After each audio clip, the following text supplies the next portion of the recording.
Ya, selamat sore. Gue kembali lagi dengan Just Talk. Kali ini bahas preview. Kemarin nggak ada preview karena gue lagi sibuk di luar. Dan sebagian besar match bagus juga mainnya di hari Minggu. Maka dari itu gue bikin preview sekarang. Kita mulai dengan sambil ngeliat jadwal Liverpool Fulham. Kenapa ini big match? Bukan big match, tapi match cukup penting untuk Liverpool karena mereka sudah 5 kali beruntun kalah di kandang dan ini pertama kali dalam sejarah ya. Sebelumnya 4 kali kalah itu terakhir di tahun 1924 kalau nggak salah, atau 1925. 5 kali belum pernah terjadi, dan apakah ini akan terjadi ke-6 kalinya? Gue lihat Fulham ini bukan tipikal tim Inggris yang bertahan. Justru Scott Parker berhasil membuat tim ini bermain membangun serangan seperti sepak bola modern yang dijalankan oleh tim-tim besar. Jadi passing-passing pendek, jarak antar pemain nggak terlalu jauh. Cuman yang jadi masalah dengan Fulham adalah pemain belakang yang tidak konsisten, kipernya juga nggak konsisten, sama pemain depan itu susah banget cetak gol. Jadi ini nggak bisa. Di satu sisi Liverpool tidak bertemu dengan tim kayak Burnley atau WB yang benar-benar parkir bis, jadi ada ruang buat Liverpool. Tapi di sisi lain ya harus berhati-hati karena belakangnya Liverpool ini mereka nggak kebobolan banyak. Satu, kadang dua, ya lawan City kebobolan 3 itu masih make sense lah. Cuman setengah kesalahan itu bisa jadi fatal. Yang gue masih nggak habis pikir kenapa setelah 5 kali kalah dan di kandang juga nggak selalu menang, di tandang nggak selalu menang, kenapa klub tidak merubah strateginya? Contoh, Barca. Barca punya defense yang buruk, semua orang tahu, selalu kebobolan. Akhirnya Koeman bermain dengan 3-5-2. Wingbacknya juga turun, ada 5 orang di belakang dan jauh lebih bagus mainnya. 2 kali kita melawan Sevilla. Nah, perubahan kayak gini itu bisa dilakukan oleh Liverpool. Ya udah main dengan 3 back aja. Karena serangan Liverpool kan tergantung dengan 2 wingback, dan 2 wingback kalau lihat lawan Chelsea, Alexander-Arnold pada saat tiap kali dia kalah selalu pada saat membangun serangan selalu yang diincar sayap kiri. Mason Mount di situ berkali-kali dia masuk. Nah, kesalahan-kesalahan ini gue nggak melihat klub itu belajar. Daripada lu punya 3 pemain depan bapuk, mending korbanin satu, main 3-5-2, 3 center back, 5 di tengah dan 2 di depan, yang dimana memberikan pemain kayak Salah, Mane lebih banyak ruang. Kalau gue sih korbankan si Firmino. Nggak apa-apa lah, mau Phillips main lah, mau siapa lah, Ben Davies atau whoever lah. Pokoknya yang penting bermain dengan 3 back. Nah, perubahan ini harusnya si Klopp sadar dan mau melakukan itu demi juga demi meraih permainan mereka bagus, demi meraih percaya diri. Seenggaknya kalau main dengan dua striker, si Mane sama Salah tidak harus terlalu turun ke bawah, tapi mereka bisa mengandalkan skill individu, lebih banyak space juga buat mereka. Cuman kalau seandainya ya kalah lawan Fulham, gue nggak ngerti lagi apa si Klopp ini terlalu kepala batu kalau gue bilang. Sistemnya 4-3-3 itu udah nggak begitu berjalan. Tapi anyway, kita lihat besok. Terus Man City, Man United.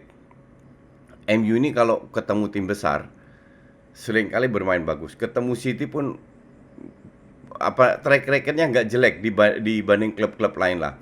Walaupun kalau lihat itu keren track record di atas kertas. Walaupun kalau kita melihat sekarang bisa dibilang City, siapa yang bisa ngalahin City ya? Gue nggak ngerti juga karena pada saat mereka bermain jelek, they still win the game. Nah, ini yang jadi masalah buat lawannya City, bahwa mau main gimana lagi. Permainan City itu jelas gampang dibaca.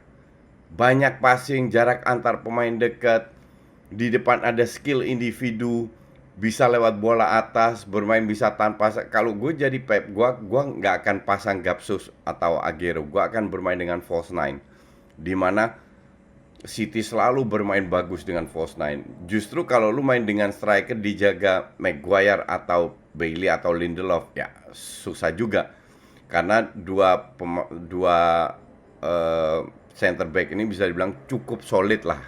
Mereka klop berdua, bisa saling membantu. Justru gua akan main tanpa Gapsus, tanpa real striker, masukin Foden dari kiri biar ketemu Wan-Bissaka, Sterling dari kanan, Mahrez kalau perlu, atau Sterling sebagai striker, false nine, Mahrez dari kanan. Feeling gue sih itu akan lebih efektif daripada mengorbankan Foden atau mengorbankan Mahrez demi real striker yang bermain. Kalau di tengah nggak usah kita bahas, tengah belakang udah jelas lah. Dan bagusnya juga mereka nyaris nggak kebobolan, sekali-sekali kemarin kalau nggak salah kebobolan, tapi secara overall apa namanya, defense mereka cukup bagus. Mau Stones lah, mau Laporte main lah, nggak begitu penting lah. Jadi untuk gue sih, gue sedikit dari sisi permainan gue sedikit unggulkan City, tapi kita tahu sendiri betapa bahayanya counter dari MU. Cuman yang jadi masalah, formnya pemain depan itu lagi jeblok. Mau Bruno Fernandes, mau Cavani, Martial, Greenwood, Rashford pun jeblok. Biasa kan Rashford sama Bruno main jelek, still dia bisa cetak gol. Nggak selalu, cuman apakah besok bisa cetak gol lawan defense-nya City nggak yakin juga. Dan Ederson pun juga cukup kuat ya, cukup bagus akhir-akhir ini. Walaupun gue unggulkan City dari sisi permainan, mungkin dari sisi peluang, tapi feeling gue sih ini akan menjadi match seri. Kenapa match seri? Yang untung juga City kalau match seri. Gapnya tetap dipertahankan. Dan gue rasa Leicester nggak dianggap sama City, seperti gue juga nggak menganggap Leicester, karena akhir-akhir ini lihat aja 6-7 match terakhir sering seri kalah, menang, seri kalah. Lebih banyak seri kalahnya daripada menangnya. Jadi yang harus diwaspadai kalau gue jadi Pep ya, MU dalam arti jangan terlalu ofensif, jangan kasih MU counter attack yang mereka inginkan ini. Dan kalau MU ketemu tim besar, apalagi ketemu Liverpool dan Man City, pasti motivasinya tinggi. Jadi pemain yang sebelum-sebelumnya mungkin main nggak terlalu bagus, bisa aja mereka bermain bagus, karena ya rivalitas ini sangat berpengaruh lah. That's why lihat performanya City dan MU, MU lagi menurun, City lagi meningkat, tapi still 50-50 game. Untuk gue ini feeling gue sih seri. Cuman ya kalau ada seperempat peluang atau blunder atau apa, itu semua bisa terjadi. Oke, terus ke match terakhir ini penting buat La Liga. ATM lawan Real Madrid. ATM sebelumnya sekali seri lawan Levante, sekali kalah lawan siapa namanya di Champions League lawan Chelsea. Terus sempat menang kemarin. Nah, kita lihat performanya ini gimana. Karena untuk Real Madrid is a must win match. Kenapa? This is just 3 point. Bukan masalah 3 pointnya, masalah mental. Masalah meningkatkan moral. Kalau seandainya Madrid sama Barca poinnya kan sama. Kalau seandainya Barca seandainya ntar menang, Madrid harus nguber. Dan bukan hanya memperkecil gap dengan ATM, tapi juga meningkatkan percaya diri para pemain, dan itu yang dibutuhkan. Kita tahu sendirilah, Madrid pun sama kayak Barca nggak konsisten.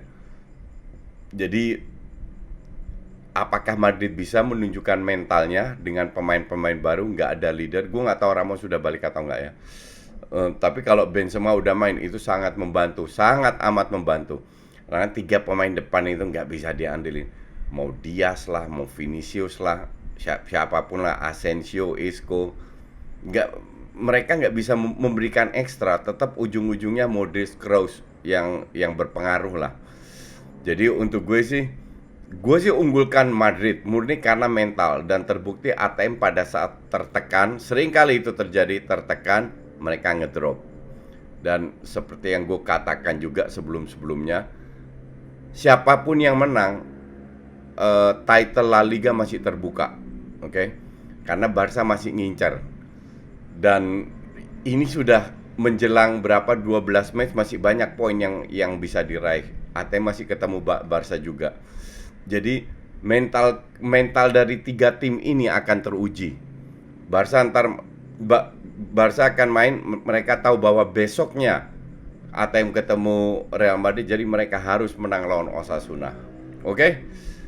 Sementara gitu aja, nanti gue juga bikin review Arsenal dan Barcelona. Thanks for watching.